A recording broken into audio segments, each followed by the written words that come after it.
De quoi est fait le monde qui nous entoure? De quoi notre univers est-il fait? On connaît tous la matière, constituée de particules, d'atomes, de molécules, mais savez-vous ce qui est l'antimatière? Beaucoup exploité dans les films de science-fiction, on a tendance à croire que c'est une forme de matière qui n'existe pas. Pourtant, on est capable d'en produire pour un prix de 65 000 milliards d'euros le gramme. Alors comment est-ce que tout ça a commencé? D'abord, comment est-ce qu'on a découvert de l'antimatière? Quelles sont ses particularités? Est-ce qu'on la comprend? Et est-ce qu'on pourra s'en servir un jour? Aujourd'hui, nous allons parler de l'antimatière. Juste avant, 70% des personnes qui regardent cette vidéo ne sont pas abonnées à la chaîne. Si c'est ton cas, n'hésite pas à cliquer sur le bouton s'abonner, ça me permet d'évoluer et ça m'aide beaucoup. Et si vous souhaitez aller plus loin, vous pouvez soutenir la chaîne financièrement. Ça se présente sous la forme de 3 abonnements différents. Vous prenez celui que vous souhaitez et ça vous donnera accès à des avantages exclusifs pour la chaîne. Des chercheurs comme Max Planck ou encore Albert Einstein ont démontré que les particules ne se comportent pas toujours de manière prévisible, remettant en question les fondements même de la physique classique. C'est dans cette ère de découverte scientifique absolument incroyable qu'a vu le jour une idée remettant en cause notre compréhension de l'espace, l'antimatière. C'est en 1928 que le physicien Paul Dirac a formulé cette hypothèse audacieuse. Elle prédisait l'existence de particules ayant les mêmes caractéristiques que celles de la matière, mais avec une charge opposée. Paul Dirac avait là, sur ses feuilles volantes, les premières équations de l'antimatière. Cette découverte théorique a pu poser les bases de quasi toute la connaissance de la physique des particules qu'on connaît aujourd'hui. Paul Dirac est, comme beaucoup de grandes figures des physiques mathématiques, un scientifique indispensable dans l'évolution de notre compréhension de l'univers. Alors est-ce que l'antimatière existe réellement? Comment réagit-elle avec la matière ordinaire? Et y en a-t-il autant que la matière? Pour répondre à ces questions, il nous faut revenir dans le temps. Mais surtout, il nous faut rapetissir de quelques milliers de milliards de centimètres. Rendez-vous dans le monde de l'infiniment petit. Alors avant de parler d'antimatière, il faut remonter à l'histoire de la matière. Les premières traces d'interrogation sur la matière remontent à la Grèce antique. C'est à peu près à ce moment-là que les philosophes grecs essayaient de comprendre la nature fondamentale du monde qui les entourait. Parmi eux, un mathématicien qui a inventé un théorème que les collégiens détestent, Thalès de Milet. Déjà au VIe siècle avant JC, Thalès était l'un des premiers à suggérer que toute la matière provenait d'une substance unique, l'eau. Selon lui, cette substance était fondamentale et l'avait surnommée Arché. Elle était selon lui à l'origine de tout ce qui existe dans le monde. Thalès avait déjà remarqué que l'eau pouvait se transformer en différentes formes, comme sa forme liquide, solide ou gazeuse sous différentes conditions. Et il remarqua que l'eau nourrit la vie, ce qui l'amena donc à conclure qu'elle devrait être le principe de base de toute chose. Alors cette hypothèse, bien que simple et limitée par les connaissances de son temps, elle représentait une rupture entre les pensées mythologiques de l'époque qui dictaient la vie des Grecs et la réalité. Alors contrairement au récit divin qui expliquait l'univers par des actions surnaturelles, Thalès cherchait une explication naturelle basée sur l'observation et la raison. Et bien plus tard, il s'avérera que cette démarche est le fondement de la recherche scientifique, même encore aujourd'hui. Revenons sur l'historique des découvertes de la matière. Un siècle après Thalès, ce fut au tour d'Aristote de se heurter à cette question fondamentale. De quoi est composée la matière? Alors pour rappel, Aristote, c'est l'un des plus grands philosophes de la Grèce antique. Déjà à cette époque, il allait proposer une vision du monde qui allait influencer la pensée scientifique et philosophique pendant près de 2 millénaires. Reprenant et perfectionnant les idées d'avant, il avait développé une idée selon laquelle toute la matière était constituée de 4 éléments fondamentaux: la terre, l'eau, l'air et le feu. Selon lui, ces 4 éléments étaient les composants essentiels de tout ce qui existe dans l'univers. Leur mélange et leur interaction expliquaient non seulement la diversité de la nature, mais aussi les phénomènes naturels que l'on observe quotidiennement, comme le changement des saisons, la croissance des plantes ou les mouvements des astres. Mais Aristote ne se contentait pas de définir ces 4 éléments. Il leur attribuait des qualités spécifiques. D'après lui, chacun de ces éléments possédait 2 des 4 qualités fondamentales de l'époque, à savoir le chaud, le froid, le sec et l'humide. Par exemple, la terre était froide et sèche, tandis que l'eau était froide et humide. Cette classification permettait à Aristote de décrire comment les éléments pouvaient se transformer les uns en les autres, donnant ainsi naissance à la diversité des matières que l'on découvre dans le monde. Cette vision s'est tellement répandue qu'elle est encore utilisée aujourd'hui, mais seulement d'un point de vue spirituel qu'on retrouve dans certaines croyances ou religions. Mais malgré ce pas de géant, c'est Démocrite au 5e siècle avant JC qui était le premier à penser que la matière était fondamentalement indivisible. Alors déjà, pour vous donner un ordre d'idée du personnage, Démocrite est encore aujourd'hui considéré comme le père de l'atomisme. Il a proposé cette idée révolutionnaire qui dit que toute la matière dans l'univers était constituée de minuscules particules pleines et indivisibles, ce qu'on appelle les atomes. Mais au début, cette théorie fait du bruit et pas forcément dans le bon sens. Eh bien oui, parce que c'est une hypothèse qui était contraire aux théories de l'époque, qui tentait de réduire la diversité de la matière naturelle à des éléments fondamentaux. Démocrite, lui, voyait la matière comme une multitude infinie de petites unités distinctes, les atomes, qui se différenciaient entre eux par leur forme, leur taille et leur arrangement dans l'espace. Selon lui, ces atomes étaient éternels, indestructibles, et ne pouvaient pas être divisés en des parties plus petites. Ils se déplaçaient dans le vide, s'assemblant de manière complexe pour créer des objets et les phénomènes qu'on observe aujourd'hui. Par exemple, la dureté d'une roche s'expliquait par l'assemblage dense d'atomes crochus, alors que la fluidité de l'eau était due à des atomes plus lisses et ronds, qui pouvaient donc glisser facilement les uns contre les autres. Et Démocrite expliquait alors la diversité du monde, non pas par la présence de plusieurs éléments, comme Aristote l'avait proposé, mais par l'immense variété des combinaisons possibles d'atomes identiques dans leurs caractéristiques, mais différents dans leur forme et taille. Cette découverte est à l'origine de tout. Elle a été la pionnière de la recherche des particules élémentaires. Et pour son époque, je pense qu'on peut saluer Démocrite pour sa conception de la matière, qui nous a permis de mieux comprendre l'univers et la matière autour de nous. Après la chute de l'Empire romain, la progression des idées scientifiques avait considérablement ralenti en Europe. Durant cette période, la pensée d'Aristote continue de dominer la philosophie naturelle, et malheureusement, les idées de Démocrite ont été oubliées. Et ce n'est qu'à la Renaissance que les idées atomiques ont commencé à refaire surface, grâce notamment à l'étude d'anciens textes. Et là, tout s'accélère.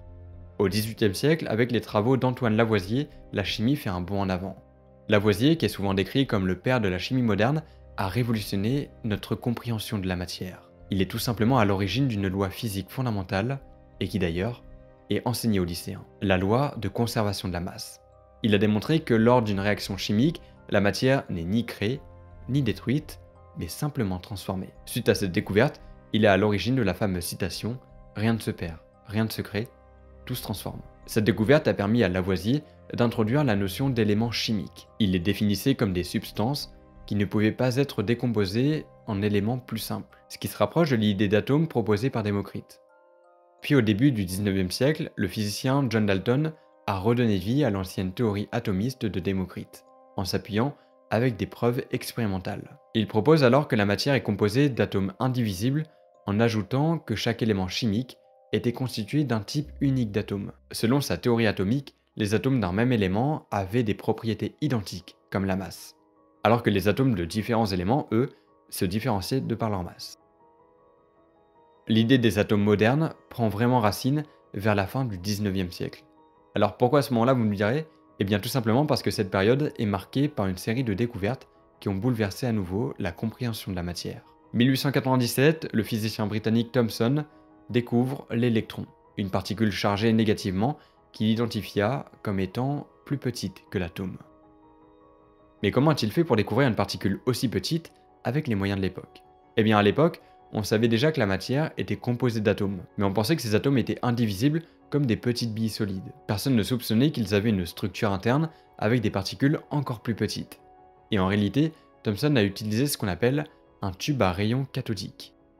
C'est en fait un tube en verre avec un vide à l'intérieur et deux électrodes, une cathode chargée plus et une anode chargée moins, connectées donc à une source électrique. Quand on allumait le courant, un électron lumineux apparaissait entre les électrodes. Ce rayon était mystérieux. Les scientifiques ne savaient pas s'il était fait de lumière ou de particules. C'est là que Thomson s'est illustré de par ses nombreux tests pour essayer de comprendre. D'abord, il a dévié le rayon par un champ magnétique grâce à un aimant placé à proximité du tube. Et évidemment, ce rayon était dévié, prouvant qu'il était constitué de particules chargées et non de lumière. Ensuite, il a refait la même chose avec des plaques chargées positivement et négativement. Et qu'est-ce qu'on observait? Eh bien que le rayon s'orientait vers la charge positive, ce qui démontrait que les particules avaient une charge négative. Et à la fin de ces déviations, Thomson a analysé à quelle vitesse les particules étaient déviées, ce qui lui a permis d'estimer leur masse. Elles étaient de 1800 fois plus légères qu'un atome d'hydrogène, donc l'atome le plus petit connu. En réalité, Thomson avait découvert une particule subatomique qu'il appela plus tard l'électron. Ça signifiait que l'atome n'était pas indivisible et que l'électron était l'une des premières briques de la matière chargée négativement. Alors pourquoi c'est si important dans notre quête pour l'antimatière? Eh bien en fait, cette découverte a complètement changé notre compréhension de la matière à cette époque. Elle a mené au modèle atomique de Thomson, où l'atome était vu comme une soupe de charges positives avec des électrons négatifs incrustés. En gros, en jouant avec des tubes à vide et des champs électriques et magnétiques, Thomson a découvert que la matière était composée de particules encore plus petites que les atomes. Une véritable révolution scientifique. Et même si cet homme de science nous a permis de faire un bond de géant, ce n'est pas lui le véritable génie. Parce que quelques années plus tard, en 1909, Ernest Rutherford, un ancien élève de Thomson, mena une expérience qui révéla la véritable structure de l'atome. En bombardant une très fine feuille d'or avec des particules alpha, qui sont des particules chargées positivement, Rutherford découvrit que la majorité des particules passaient à travers de la feuille sans déviation, alors qu'une petite fraction était fortement déviée ou rebondissait. Il en conclut alors que l'atome était principalement constitué de vide, avec un noyau central dense et chargé positivement, entouré d'électrons. Ce modèle nucléaire de l'atome a été une avancée majeure, mais comme toute avancée, il posait aussi de nouvelles questions sur la nature des forces qui maintenaient les électrons en orbite autour du noyau. Et en plus de ça, au même moment, soit au début du XXe siècle, les scientifiques ont découvert une nouvelle branche de la physique. Une branche qui allait transformer radicalement la compréhension de la matière à l'échelle atomique. On l'appelle la mécanique quantique. Bon, on en a fini avec notre petit cours d'histoire, mais je trouvais vraiment important de vous parler des plus grands penseurs qui nous ont permis d'avoir les connaissances qu'on a aujourd'hui, pour ne pas les oublier, ni leur travail, ni leur mémoire. Mais pause, je viens de parler de physique quantique. Alors, qu'est-ce qu'il en est? La mécanique quantique, c'est pas une simple branche de la physique classique. Elle cherche à expliquer le comportement de la matière à l'échelle microscopique. Et une propriété liée à la mécanique quantique est que ce monde est probabiliste, c'est-à-dire que les particules ne sont pas localisées précisément avec des vitesses et des positions définies. En fait, en mécanique quantique, on ne peut qu'estimer avec des probabilités la position ou la vitesse d'une particule, mais jamais les deux en même temps. Pour comprendre un peu mieux, il faut revenir en 1913. Le physicien Niels Bohr développe un modèle quantifié de l'atome, en s'appuyant sur des travaux de Max Planck et d'Albert Einstein. Il propose en gros que les électrons autour du noyau atomique ne pouvaient occuper que des orbites spécifiques autour du noyau. Donc un peu comme l'ascenseur d'un immeuble, il ne peut s'arrêter qu'à un ou deux étages de l'immeuble, mais jamais entre deux. Ou alors c'est qu'il y a un problème et que vous êtes bloqué. Bref, de la même façon, chaque orbite atomique correspond à un niveau d'énergie déterminé. Il n'est pas possible qu'un électron se situe entre deux niveaux d'énergie. C'est soit l'un, soit l'autre. Bon, ça c'est une chose. Mais la véritable révolution a été proposée quelques années plus tard, en 1926, par Schrödinger. Et ce nom vous est peut-être familier et c'est normal, parce que Schrödinger a développé une équation décrivant le comportement des électrons en termes de probabilité. Il décrivait en fait les probabilités d'existence des électrons. À ce moment-là, il ne savait pas que sur sa table venait d'émerger un des principes fondamentaux de la mécanique quantique, la fonction d'onde. Alors qu'est-ce que c'est? Pour faire simple, la fonction d'onde est une représentation mathématique qui donne la probabilité d'existence d'une particule en fonction de son énergie et de son environnement. Mais bref, on va pas trop entrer dans les détails et trop parler de mécanique quantique dans cette vidéo. Mais c'est essentiel que vous ayez un peu les bases pour qu'on en vienne enfin à parler d'antimatière. L'antimatière, c'est en fait le résultat surprenant de l'association entre la relativité restreinte et la mécanique quantique. Je m'explique. L'équation de Schrödinger est une arme redoutable pour comprendre l'atome ou le mouvement des particules. Elle ne fonctionne en fait que si les particules se déplacent à des vitesses faibles comparées à celles de la lumière. Si les particules ont des vitesses relativistes, c'est-à-dire proches de la vitesse de la lumière, alors il faudra prendre en compte la relativité restreinte, qui est une théorie scientifique élaborée par Einstein. Alors attention, là je parle bien de relativité restreinte et non pas de relativité générale. Ce qui veut dire qu'il n'est pas question de gravité à l'échelle quantique, mais bien de particules qui vont à des vitesses proches de celles de la lumière, donc à des vitesses relativistes. Donc quand je dis le mot relativiste, c'est justement pour ça, pour des particules qui vont à des vitesses proches de celles de la lumière. La relativité restreinte, en gros pour faire simple, c'est une théorie d'Einstein qui décrit le comportement des particules lorsqu'elles se déplacent très vite. Et c'est dans cette théorie qu'on retrouve l'espace et le temps liés comme deux faces d'une même pièce. Bref, lorsqu'on prend en compte la relativité générale et la mécanique quantique, on obtient ce qu'on appelle la mécanique quantique relativiste, ou de son nom scientifique, la théorie quantique des champs. Bon, je vais pas expliquer ce que c'est, mais je vais expliquer son lien avec l'antimatière. Et tout ça, c'est fait par un homme dont je vous ai déjà parlé, Paul Dirac. Le physicien, en 1828, n'avait que 26 ans, et il cherchait à combiner ces deux théories pour décrire les électrons allant à des vitesses proches de celles de la lumière. Pour ça, il a développé une nouvelle équation d'onde, appelée aujourd'hui l'équation de Dirac. Cette équation, c'est un peu une version relativiste de l'équation de Schrödinger. Elle décrit en fait les particules dotées d'une masse, comme les électrons, en tenant compte des effets engendrés par la vitesse élevée des particules. Son équation prédisait une énergie négative pour l'électron, mais ce n'est pas logique. En fait, en physique, les particules cherchent constamment à perdre de l'énergie pour se stabiliser. Mais ça marche quand l'énergie est positive, parce qu'il arrive forcément un moment où la particule ne peut pas perdre plus d'énergie que ça. Et si on admet qu'il existe une énergie négative pour l'électron, alors ça voudrait dire que les électrons n'auraient pas de seuil minimal. Ils pourraient perdre de l'énergie de plus en plus sans jamais s'arrêter. Les électrons ne peuvent pas perdre de l'énergie indéfiniment, c'est illogique. Ils doivent forcément avoir une base fixe de stabilité. Mais plutôt que de rejeter ce problème, Dirac va avoir une idée. Il va imaginer une sorte de mer d'énergie négative, et comme un électron ne peut pas être dans deux mêmes endroits à la fois, et bien alors un électron ne peut pas tomber dans une énergie négative, et reste forcément dans le positif. Mais par contre, si un de ces états négatifs dans cette mer devient vide, alors il apparaît une particule de charge opposée. En gros, une antiparticule d'électron, qu'on appellera un positron. Alors si vous n'avez pas compris, c'est pas très grave, vous retenez le principal, c'est que l'équation de Dirac met en évidence en gros l'existence mathématique d'antiélectrons. Mais alors quelles sont les propriétés de cette antiparticule? Comment la produire? Et quelles sont ses différences avec la matière classique? Eh bien, c'est là que ça devient intéressant. Parce qu'en se posant ce genre de questions, on se demande en fait, qu'est-ce que l'antimatière? Déjà à l'époque, il prédisait que l'antiélectron était une particule semblable à l'électron en termes de masse, de spin, d'énergie, mais de charge électrique opposée. Par exemple, l'électron a une charge de -1, donc son antiparticule, appelée le positron, aurait une charge égale à +1. Et en général, les antiparticules se comportent de manière similaire à leur équivalent de matière, mais avec des charges électriques et d'autres caractéristiques inversées. Mais même après cette découverte, Dirac ne s'est pas arrêté là. Il a aussi supposé que d'autres particules pouvaient avoir une sorte de jumeau miroir comme l'électron. Il pensait que les antiparticules se comportaient de manière similaire à leur équivalent de matière, mais avec des charges électriques et propriétés inversées. En réalité, il a juste élargi sa découverte à l'ensemble des particules existantes. Par exemple, le proton a pour antiparticule l'antiproton, qui a la même masse, mais une charge négative. Mais que se passe-t-il pour une particule électriquement neutre? Eh bien oui, parce que si une antiparticule est définie par une charge inverse d'une particule réelle, qu'est-ce qu'il en est pour une particule qui n'a pas de charge électrique, comme le neutron par exemple?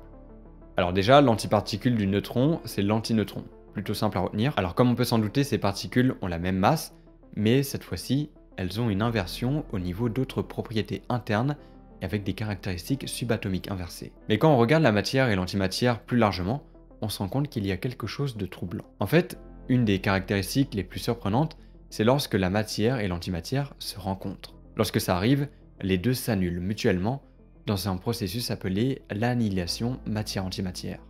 Pendant cette annihilation, la masse des deux particules est convertie en énergie pure, généralement sous la forme de deux rayons électromagnétiques très énergétiques.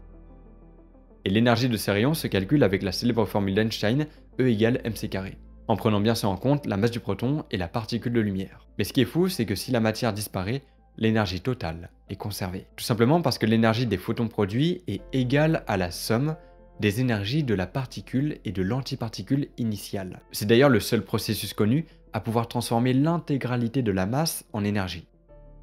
En plus de ça, il existe l'inverse du phénomène d'annihilation matière-antimatière. Ce phénomène, complètement hors de compréhension pour l'instant, on l'appelle la création de paires. Une particule de lumière avec assez d'énergie peut se transformer en une paire d'électrons et positrons de même masse, mais de charge opposée. Mais revenons à l'antimatière, parce que oui, tout ça c'est bien beau, mais est-ce que c'est valable que sur papier? Autrement dit, est-ce qu'on a des preuves de ce qu'on vient de dire? Eh bien, oui. C'est en 1932, soit 4 ans après la révolution de Dirac, qu'il y a eu un tournant majeur. Mais qui a réussi à prouver cette idée pourtant si complexe? Eh bien, on doit la confirmation expérimentale de cette prédiction théorique révolutionnaire à un physicien américain, Carl Anderson. En fait, Anderson étudiait les rayons cosmiques. Pour faire simple, les rayons cosmiques sont des particules de haute énergie provenant de l'espace et qui bombardent en permanence l'atmosphère terrestre. Et donc en utilisant un puissant aimant plongé dans un détecteur de particules, Anderson pouvait observer les trajectoires des particules chargées lorsqu'elles traversaient le champ magnétique. Alors comment ça marche? Eh bien en fait, le détecteur de particules va montrer le passage des particules dans la matière. Alors si on entre un peu dans le détail, dans un champ magnétique, les particules chargées sont déviées. Elles vont effectuer des trajectoires circulaires dont la taille du cercle dépend de leur masse, mais aussi de leur charge électrique. En gros, les particules négatives tournent dans un sens, alors que les particules positives tournent dans le sens opposé. Et le 2 août 1932, Anderson va observer une particule qui se comportait de manière inhabituelle. Cette particule avait une trajectoire circulaire, ce qui signifiait qu'elle était chargée, ça on est d'accord. Mais la taille du cercle était la même qu'un électron. On pourrait alors conclure qu'il s'agit d'un électron, mais non. Parce qu'en fait, cette particule tournait dans le sens opposé. Concrètement, Anderson observait là une particule identique à un électron, mais avec une charge opposée. Il réalisa alors qu'il venait probablement d'observer une particule, le positron. Cette observation a permis de confirmer directement la prédiction théorique de Dirac sur l'existence de l'antimatière. Alors il a refait l'expérience plusieurs fois pour être sûr de ne pas confondre un positron avec un proton, mais il a observé plusieurs fois la taille du cercle et elle était la même qu'un électron. Ça voulait donc dire que la particule devait avoir la même masse. Et durant les années qui ont suivi, d'autres physiciens observaient la même chose, dont la fameuse création de paires. Ils observaient que les photons énergétiques se convertissaient en une paire de deux électrons, mais que l'un des deux doit nécessairement être un électron positif, un positron. Ça montre bel et bien la symétrie entre la matière et l'antimatière. Mais avec notre technologie actuelle, comment est-ce qu'on peut détecter l'antimatière sur Terre et même dans l'espace? Eh bien, la détection de l'antimatière, en général, repose principalement sur certaines caractéristiques des antiparticules. En particulier, leur capacité à s'annihiler lorsqu'elles rencontrent de la matière. Sur Terre, la détection de l'antimatière repose principalement sur des équipements en laboratoire ou en environnement médical. Comme on l'a vu avec l'expérience de Carl Anderson en 1932, les antiparticules peuvent être détectées lorsqu'elles traversent certains matériaux sensibles. Par exemple, quand un positron traverse une chambre à gaz. Il va interagir avec les atomes de gaz, laissant derrière lui une traînée de particules ionisées qui peut être observée. Les champs magnétiques peuvent être ensuite utilisés pour identifier la charge de la particule, ce qui permet de distinguer les positrons des électrons par exemple. Mais est-ce que maintenant on utilise cette technologie? Eh bien oui, et peut-être même plus proche que ce que vous pensez. Parce que récemment dans les hôpitaux, l'imagerie médicale utilise l'antimatière par des scanners, par tomographie, par émission de positrons. Compliqué, mais on peut le résumer par scanner TEP, c'est plus simple. Alors comment ça marche? Eh bien, c'est très simple. Ces appareils injectent des traceurs radioactifs qui vont émettre des positrons via un processus physico-chimique hyper intéressant, la désintégration β+. En fait, ce qui se passe, c'est que quand ces positrons rencontrent des électrons dans le corps, ils s'annihilent en libérant ces photons gamma. Ces rayons sont ensuite détectés pour créer une image des phénomènes biologiques à l'intérieur du corps humain. Alors bien sûr, ces traceurs radioactifs ou même rayons gamma ne sont pas du tout dangereux et vous n'allez pas devenir Hulk, je vous rassure. Tout est contrôlé en fait par les physiciens médicaux. Le secret, c'est juste la quantité injectée, parce qu'en réalité, ils sont émis en très faible dose. Mais se passe-t-il la même chose pour une échelle de taille bien plus grande? Eh bien, un peu la même chose sur Terre, quand on prend de la hauteur pour aller dans l'espace, on réussit à mettre en orbite des détecteurs d'antiparticules. En fait, il existe d'énormes détecteurs comme le spectromètre magnétique de Alpha AMS-02 installé à bord de l'ISS. Le but de ces détecteurs va être d'identifier des antiparticules, en séparant donc les particules de matière et celles d'antimatière grâce à des champs magnétiques. Le mouvement des particules chargées à travers un champ magnétique permet de déterminer leur charge, comme on l'a dit, et donc de différencier la matière de l'antimatière, exactement comme sur Terre. Les observatoires de rayons gamma, comme le télescope spatial Fermi, peuvent détecter ces émissions gamma, caractéristiques d'une annihilation. Alors à titre informatif, ces émissions sont souvent associées à des processus astrophysiques extrêmes, comme les supernovas par exemple, ou encore l'accrétion de matière autour des trous noirs. Bref, maintenant venons-en à un sujet plutôt intéressant qui n'est ni plus ni moins que la formation de l'antimatière. Comment est-ce qu'elle s'est formée? En fait, l'antimatière se forme naturellement, grâce à divers processus et phénomènes astrophysiques ou artificiels. Par exemple, certains noyaux atomiques radioactifs peuvent naturellement émettre des positrons quand ils se désintègrent. C'est le cas de la désintégration β+, où un proton à l'intérieur d'un noyau atomique se transforme en un neutron, et en émettant un positron et un neutrino. Mais si on prend un peu de recul, dans l'univers, des quantités d'antimatière se forment dans des environnements énergétiques extrêmes. Les supernovas, les pulsars ou l'accrétion de matière autour des trous noirs sont de grandes productions d'antiparticules. Par exemple, dans les pulsars, qui sont des étoiles à neutrons qui tournent très rapidement sur elles-mêmes, des antiparticules de haute énergie interagissent avec des champs magnétiques intenses. ce qui produit des paires électrons-positrons via des processus de création de paires dont j'avais parlé un peu plus tôt. Mais il est possible de produire de l'antimatière sur Terre. Le moyen le plus connu, c'est grâce aux accélérateurs de particules, notamment le LHC au CERN, situé à la frontière franco-suisse. Alors déjà, LHC pour Grand Collisionneur de Hadron au CERN est un immense accélérateur de particules circulaires. Le but de ce gigantesque accélérateur de particules est de recréer les conditions proches de celles qui existaient juste après le Big Bang.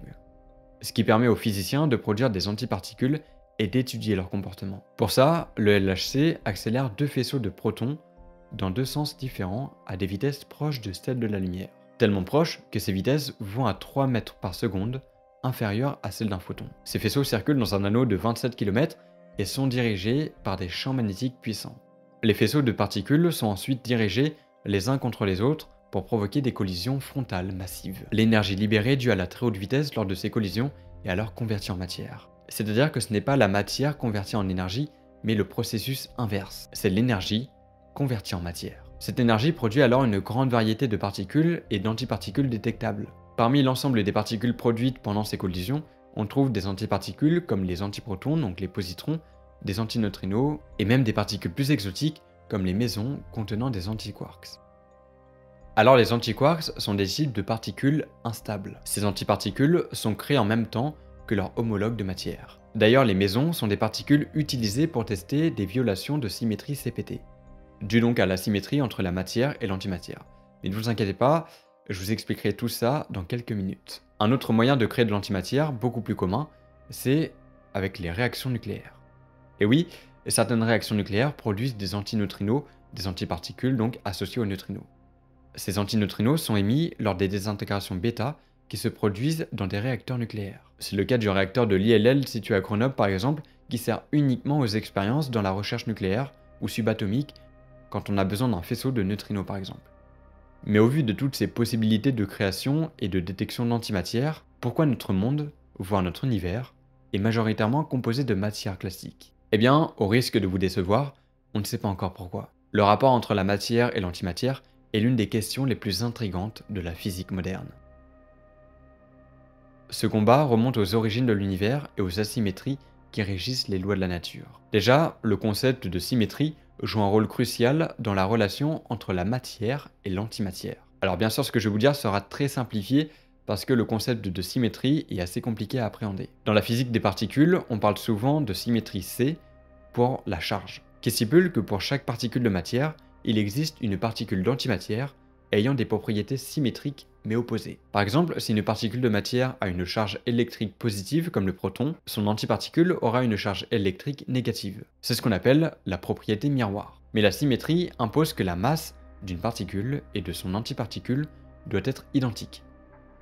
Ce qui signifie qu'un électron et un positron ont la même masse, mais des charges opposées. Et en plus de la symétrie de charge, il existe d'autres symétries importantes qui régissent les lois de la physique, comme la symétrie P pour la parité, et même la symétrie T pour l'inversion temporelle. Et ça nous sera utile un peu plus tard, vous verrez. Ensemble, ces symétries constituent la symétrie CPT, qui postule que les lois de la physique restent inchangées si on inverse simultanément ces trois paramètres, donc la charge, la parité et le temps. Alors, c'est bien beau tout ça, mais est-ce qu'il existe des cas où une symétrie n'est plus respectée?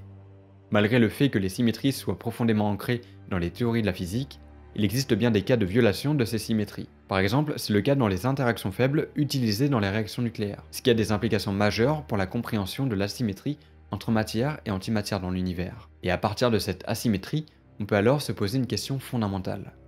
Pourquoi est-ce qu'il y a plus de matière que d'antimatière? Parce que oui, l'une des plus grandes énigmes de la cosmologie est la question de symétrie matière-antimatière. Selon les théories actuelles, le Big Bang aurait dû produire en quantité égale la matière et l'antimatière. Mais ce n'est pas le cas. Parce que si ça a été avéré, chaque particule de matière aurait rencontré une antiparticule, conduisant alors à l'annihilation totale de l'univers, et ne laissant derrière elle qu'un univers rempli de rayonnement, mais sans aucune matière.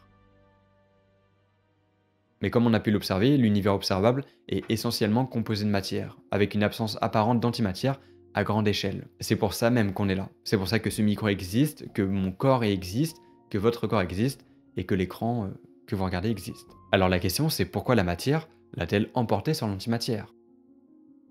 Eh bien, des études en physique des particules ont montré que certaines interactions, surtout dans le domaine de la physique des neutrinos et des kaons, qui sont des particules semblables aux protons, violent légèrement la symétrie de charge et de parité à hauteur de 10%. Cette violation CP signifie que la nature traite la matière et l'antimatière de manière légèrement différente, et ce dans certaines circonstances, ce qui pourrait expliquer pourquoi une petite fraction de matière a survécu à l'annihilation matière-antimatière primordiale. Cette petite fraction aurait alors donné l'univers et le monde dans lequel on vit. Et le temps alors? Est-ce qu'il est possible de violer la symétrie temporelle? Ça reviendra à dire que l'antimatière pourrait nous permettre de remonter le temps. Eh bien, oui. Une chose intrigante que je ne vous ai pas encore dite sur l'antimatière est que cette particule remonte le temps. Alors pour éviter toute confusion, je vais vous détailler tout ça. Et pour ça, il faut en revenir sur l'interprétation de l'antimatière selon Dirac. Alors pour l'exemple, on va garder l'électron et le positron, mais garder en tête que ça marche pour toutes les paires particules-antiparticules. L'idée que les antiparticules pourraient être des particules remontant le temps est l'une des notions les plus abstraites de la physique théorique. Elle découle de l'interprétation directe de l'équation de Dirac, ce qui a permis d'ouvrir la voie à des questions sur la nature du temps. Alors pour rappel, en fait, en 1928, Paul Dirac a développé une équation magnifique qui porte son nom, l'équation de Dirac. Cette équation décrit le comportement des électrons, en intégrant, comme on l'a vu, à la fois la mécanique quantique et la relativité générale. Cette équation prédit non seulement l'existence des électrons, mais elle suggérait aussi l'existence d'antiparticules. Ce qui est particulièrement bizarre dans l'équation de Dirac, c'est qu'elle représente deux solutions pour l'énergie d'une particule. Une solution avec une énergie positive, correspondant à l'électron, et une autre avec une énergie négative, pour le positron. Cette solution à énergie négative posait un problème conceptuel majeur, parce que comme on en a parlé tout à l'heure, une particule ayant une énergie négative serait instable et s'effondrerait rapidement. Mais pour résoudre cette anomalie, les chercheurs ont proposé une interprétation assez particulière. Ils pensaient que les solutions d'énergie négative étaient dues aux solutions d'énergie positive qui remontent le temps. En d'autres termes, les antiparticules pourraient être vues comme des particules qui remontent le temps. Alors cette interprétation-là, elle fonctionne quand on fait des calculs assez poussés pour en déduire des temps de désintégration. Pour en avoir le cœur net et indépendamment de ce qui avait déjà été fait, d'autres physiciens sont parvenus à la même conclusion, suggérant que les solutions d'énergie négative pourraient être réinterprétées comme des particules remontant le temps. Mais malheureusement pour nous, même si cette idée est mathématiquement élégante, la question de savoir si des antiparticules voyagent réellement en arrière dans le temps reste énormément controversée. Mais alors pourquoi? Eh bien par exemple, dans les calculs de la physique des particules, il est souvent utile de considérer les antiparticules comme des particules remontant le temps. Ça simplifie en fait la description des interactions entre les particules. Mais cette interprétation est avant tout un outil mathématique qui est utilisé pour faciliter les calculs, dans le cadre de la théorie quantique des champs, qui elle est vérifiée et validée chaque jour. Ça signifie donc que l'idée supposant que les antiparticules voyageraient réellement à rebours n'est pas nécessairement prise au pied de la lettre dans la réalité physique. Par exemple, au moment où Anderson a observé le tout premier positron, la particule semblait se comporter de manière tout à fait normale dans le temps, comme les particules de manière classique. Ce qui suggère qu'il n'y a pas de réelle inversion temporelle. Autre exemple, dans les hôpitaux, dans un scanner TEP, un positron n'agit pas comme s'il voyageait dans le passé. Il se comporte comme une particule se déplaçant vers l'avant dans le temps. Et ce, tout en ayant une charge opposée à celle de l'électron. En contradiction avec tout ça, il y a bien évidemment la symétrie CPT. Parce que ce qui est intéressant, c'est l'idée que les antiparticules puissent être des particules qui remontent le temps. Et tout ça, ça s'inscrit aussi dans le cadre de la symétrie CPT, qui je le rappelle, stipule que les lois de la physique restent inchangées si on inverse simultanément la charge, la parité et le sens du temps. Dans ce contexte donc, un positron peut être vu comme un électron ayant une charge opposée, et qui se déplacerait en arrière dans le temps sans même que ça viole les lois fondamentales de la physique. Au vu de tout ça, on voit qu'il y a une sorte de conflit entre la réalité mathématique et l'observation physique. Dans tous les cas, cette façon de voir les choses permet d'expliquer pas mal d'observations. Et aussi bizarre que ça puisse paraître, malgré leur opposition apparente, la matière et l'antimatière sont profondément liées par la symétrie. Cette symétrie qui se manifeste dans plusieurs aspects. La première est ce qu'on appelle la propriété miroir qu'on vient de voir. La seconde correspond à l'interaction avec les forces fondamentales, qui sont, je le rappelle, l'électromagnétisme, la force faible et forte, et la gravitation. Et comme on peut s'en douter, l'antimatière interagit avec les forces fondamentales de la nature, de la même manière que les particules classiques. Par exemple, un positron réagit à l'électromagnétisme de la même manière qu'un électron, mais donc en sens inverse, car elle porte une charge positive. Et ce parallèle entre matière et antimatière soulève aussi des questions philosophiques profondes. Il nous permet de nous poser sur la base de l'origine de la matière et de l'antimatière. Par exemple, est-ce que l'antimatière est simplement une copie inversée de la matière, ou est-ce qu'elle a une existence propre dans l'univers, avec des régions entières peut-être composées d'antimatière? D'après ce qu'on sait, l'antiparticule du photon, c'est lui-même. Ça revient à dire qu'un positron qui émet un antiphoton est en fait une particule de lumière classique. Donc étant donné que nos télescopes et détecteurs captent la lumière des galaxies, et sachant que le photon est sa propre antiparticule, il est possible de savoir si ces galaxies sont faites de matière ou d'antimatière. Il pourrait exister des régions entières d'antimatière, à des millions d'années-lumière de nous, quelque part, perdues dans l'immensité de l'univers. Bon, cette thématique, elle n'est pas très simple, alors on va faire un récap général. D'abord, il y a les antiparticules qui ont été prédites par Paul Dirac en 1928, à partir de son équation alliant mécanique quantique et relativité restreinte. Cette prédiction constitue une des plus grandes découvertes du XXe siècle. Leur existence démontre l'incroyable symétrie entre la nature où chaque particule possède une contrepartie dotée de la même masse mais de charges opposées. Mais malgré tout, cette symétrie soulève des questions encore irrésolues sur la symétrie matière-antimatière. La compréhension des antiparticules ouvre une porte à de nouvelles perspectives sur la physique fondamentale. L'idée selon laquelle les antiparticules pourraient être des particules remontant le temps reste une hypothèse mathématique qui défie notre compréhension linéaire du temps. L'étude des antiparticules représente non seulement un exploit technologique et scientifique, mais aussi une quête pour comprendre les fondements mêmes de la réalité. Et grâce aux progrès réalisés dans les installations comme le LHC, on va continuer d'explorer les mystères de la matière, de l'antimatière et de l'univers dans son ensemble, espérant peut-être un jour résoudre l'énigme qui entoure la structure même de la réalité. En tout cas, si jamais ça vous intéresse de tout savoir sur le temps qui s'est écoulé depuis le début de l'univers, je vous laisse aller voir cette vidéo-là. Je retrace en fait tous les événements passés et futurs de l'univers, ou sinon, si cette vidéo vous a plu, vous pourrez voir des vidéos similaires juste ici. Je remercie chaleureusement les membres qui ont rejoint la chaîne. Si vous avez aimé cette vidéo et que vous aussi vous souhaitez rejoindre la chaîne pour la soutenir et bénéficier d'avantages exclusifs, eh bien vous avez juste à cliquer sur le bouton rejoindre sur ma chaîne, vous prenez l'abonnement que vous souhaitez prendre, et si jamais vous ne souhaitez pas forcément y contribuer financièrement, vous pouvez quand même vous abonner, c'est gratuit et ça fait plaisir. Merci donc à tous les membres qui ont rejoint cette chaîne. On se retrouve lundi ou mardi pour un nouveau récap de l'actualité spatiale. C'était Zebrolos. A plus.